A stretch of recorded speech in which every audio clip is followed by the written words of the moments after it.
1-2 down the middle, and a hook right hand down the middle, and another right hand. Zbk is definitely trying to win this fight. As we start round 4, let's check in with our unofficial ringside scorer, Harold Lennerman. Okay, Bob, I got a 2-1, 29-28, Sebastian Zbk. You know, Bob, I gave Sebastian rounds 1 and 3. I thought he outworked Julio in those rounds. I love the way he backs the guy up. I mean, he's fighting the guy 180 pounds and he's backing him up. Look at that. Whacks him with a real big right hand. You know, I just don't understand Julio's strategy in this fight. He's fighting head-to-head. He's so much bigger. I mean, I would like to see him fight outside, but he wants to fight head-to-head, toe-to-toe, and Zbk is beating him. 2-1, Sebastian Zbk. I think actually this is an example of, you know, a counterintuitive situation. Chavez does have the longer reach, Roy, but I don't know if he's better off from the outside. Zbk has the faster hands and is the more seasoned fighter. He's not better off on the outside. He's much better off on the inside because he's landing some beautiful body shots with both hands, and this is the type of work that he has to have to try to wear Sebastian Zbk down later in the fight. If he stays outside, Zbk's picking him apart. When Chavez concentrates on the body, he's having his best success. And it's starting to show on Zbk when you watch him walk back to the corner. Meanwhile, you hear in the corner, Freddie Roach telling Chavez Jr., move your head, you can't stand in front of this guy. If you can't stand in front of this guy, who can you stand in front of? 10 knockouts in 30 fights, outweighed by 15 pounds.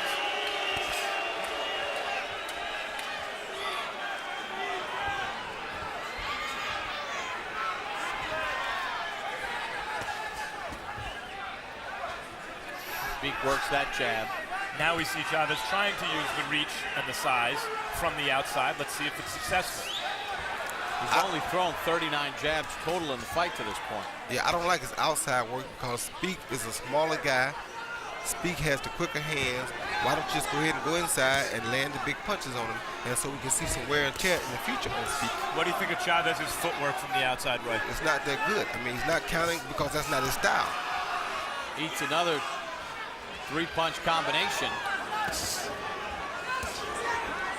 These shots are not hurting him now, but as you know, over the course of a fight, if you continue to get caught with the same punches, they will start to show up. I mean, it's so glaringly obvious that Chavez's best work is to the body. That left hook to the body moments ago moved Zbk.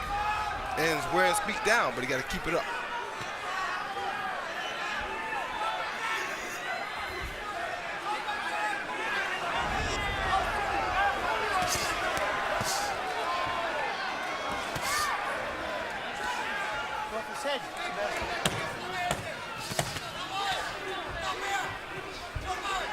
Final seconds of round number 4. Earlier this evening on the undercard, Christy Martin made her return to the ring as she squared off against Dakota Stone. Martin, who was involved in a horrific domestic dispute with her husband back in November, shot and stabbed, comes back into the ring and drops Dakota Stone early in the fight. But Martin hurts her right hand and cannot continue with a broken hand, and they stop the fight.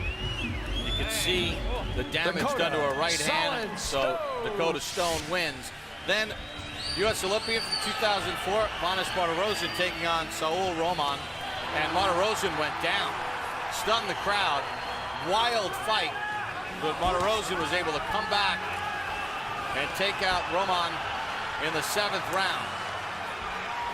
Turned on the power, 2 knockdowns. Martirosyan dealing with a cut under his right eye.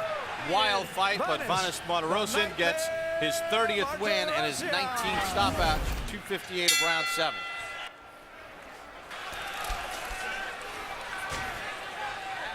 And we begin round number 5. Sebastian Zbk, Julio Cesar Chavez Jr. Seems as though even with the crowd going wild every time Chavez Jr. does something, that Zbk is building up a real lead here on the cards. Zbk's only been down once as an amateur or pro to the best of our knowledge, and he's never lost a pro fight. Well, I don't think Chavez Jr. was really here to win a decision. I think he strictly wanted a knockout anyway, so he's doing great body work. He just had to learn and figure out how to defend against some of these head shots, because if he doesn't, his eyes are going to start to swell up sooner or later. There's a lot of redness around his left eye now. Zbk just keeps kind of working. I mean, he's thrown, you know, almost 100 more punches through the first 4.5 rounds. His landing at 50%. He's landing his power shots at 63%.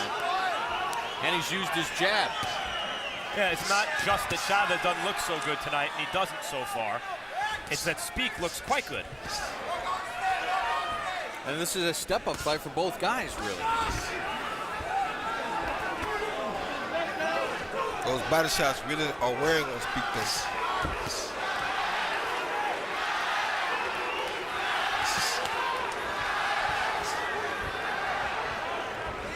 Boy, Speak, you can see one of the reasons why he only has 10 knocks. He doesn't really turn over the punches, does he? No, he doesn't commit to his punches, but the bad thing about it is, with him not committing to his punches, the longer the fight goes, the worse it becomes for him.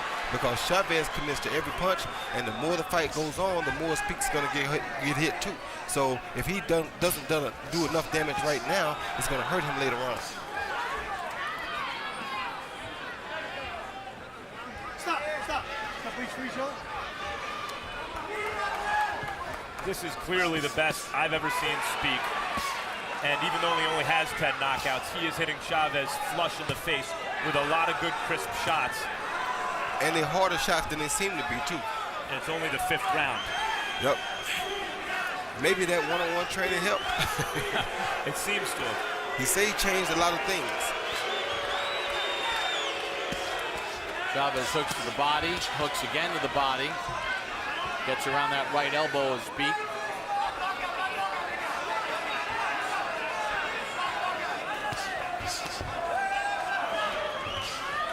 The main difference I'm seeing in Speak is he's not just throwing ones and 1-2s, he's putting long combinations together. And he's coming forward.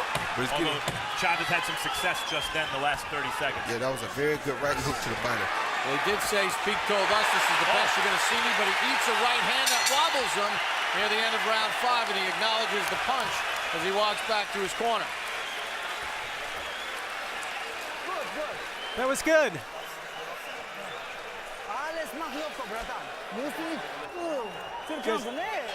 Don't tense up too much. Just stay relaxed.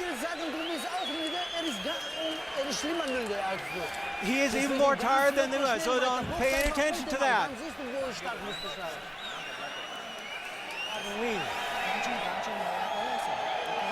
Hook him to the head.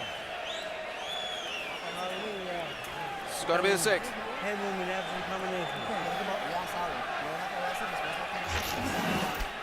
See Chavez come with a left hook to the head, followed by overhand right to the chin.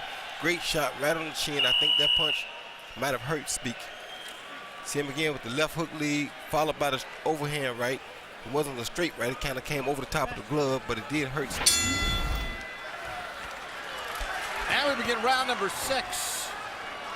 In the scheduled 12-rounder, Sebastian Speak, putting his 160-pound title on the line against Julio Cesar Chavez Jr. No knockdowns to this point in the fight. I think that right hand at the end of the round for Chavez Jr. could be a pivotal moment in this fight. Not because he hurt Speak, but because he saw that he could hurt Speak with that shot. You're exactly right, Max. And I think it's from those body shots starting to show up. I think the body shots are the reason that he was able to hurt Speak with a headshot. In other words, that same right hand earlier in the fight doesn't hurt him. No, it didn't. But that hurt from that punch was a product of those body shots.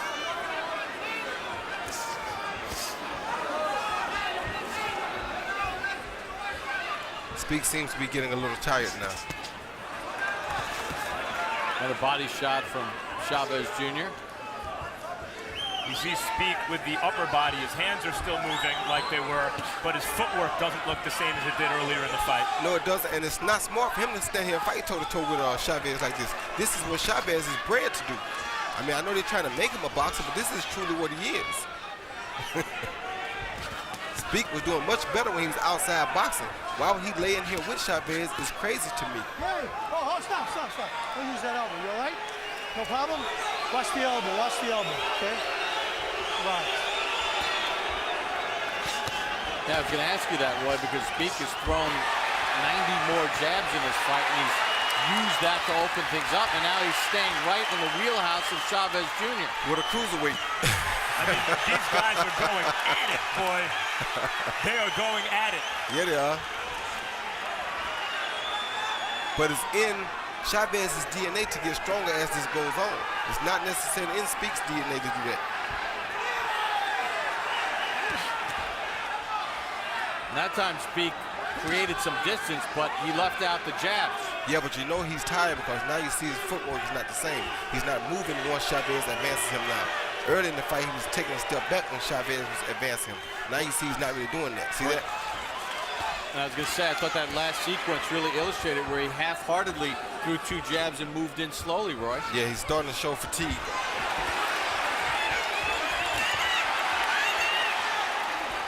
And like Max said, Chavez has confidence from hurting him in the round before. So now he feels like all he has to do is land a great combination or a great punch behind a great combination, and he got it.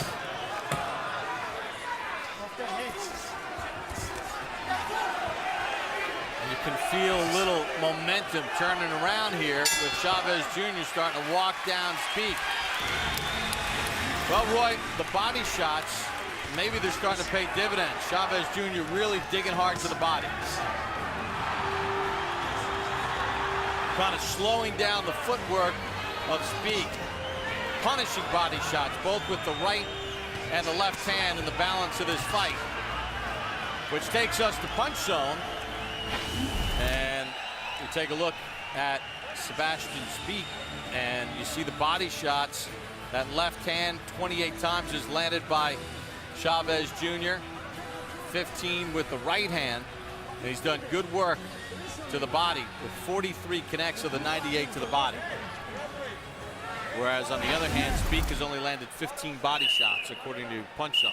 You said 28 to 15. You said left side where the 28 is. That's that beautiful left hook to the body that's bred into Chavez Jr. As we start round number 7, once again we check in with Harold Letterman. Okay, Bob. You know, sometimes I swear to God, I think I'm watching 2 billy goats fighting. You know, they're head-to-head butting each other. But anyway, I've got a 3-3, 57-57. But like you said, the momentum is changing because Julio Cesar Chavez definitely won rounds 5 and 6. He hurt him in the